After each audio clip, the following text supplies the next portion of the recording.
Здравствуйте.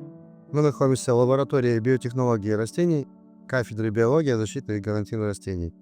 Значит, одним из направлений наших исследований является получение безвирусного материала картофеля и клонирование для получения исходного материала для первичного семеноводства. Для этого мы используем вот такие вот натуральные растения, которые получаем из меристем, которые мы можем получить из ростков клубней картофеля, и под бинокулярной лупой получить меристему размером 0,1-0,2 мм.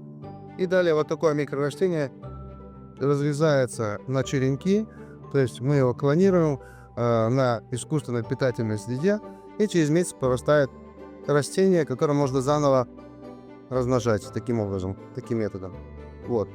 Для того, чтобы проверять растения на наличие или на зараженность вирусами, мы создаем вот такие вот диагностические тесты. Это иммуноферментные тест-системы для выявления разных вирусов картофеля. Нами получены тест-системы ИФА для выявления одного из вредоносных вирусов картофеля, Y-вируса.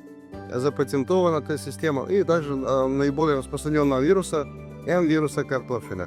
Также нами получены и разработана тест-система иммунохроматографическая ИХ-тест-система, которая позволяет в течение 10-15 минут в полевых условиях, без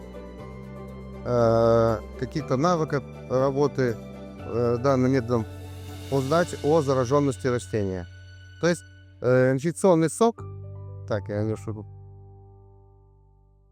наносится вот этот вот пломкур, и если есть две полоски, то есть вирус, если одна полоска, то нет вируса.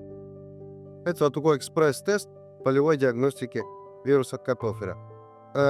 Другим направлением наших исследований в рамках проекта по сортоиспытанию цветных сортов или диетических салатных сортов картофеля является маркер-ассоциированная селекция сортов картофеля с пигментированной мякотью. Как вы видите, у меня в руках клубень картофеля сорта Red Rose, созданный нами в прошлом году.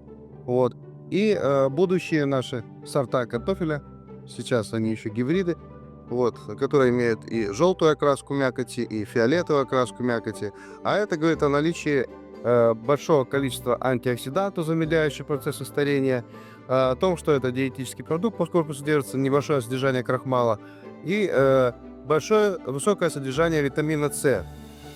Позволяет конкурировать ему на рынке лечебных продуктов, полезных для здоровья человека. Сорт картофеля 606, который мы районировали в Акмолинской, Карагандинской, Северо-Казахстанской области, представленных также.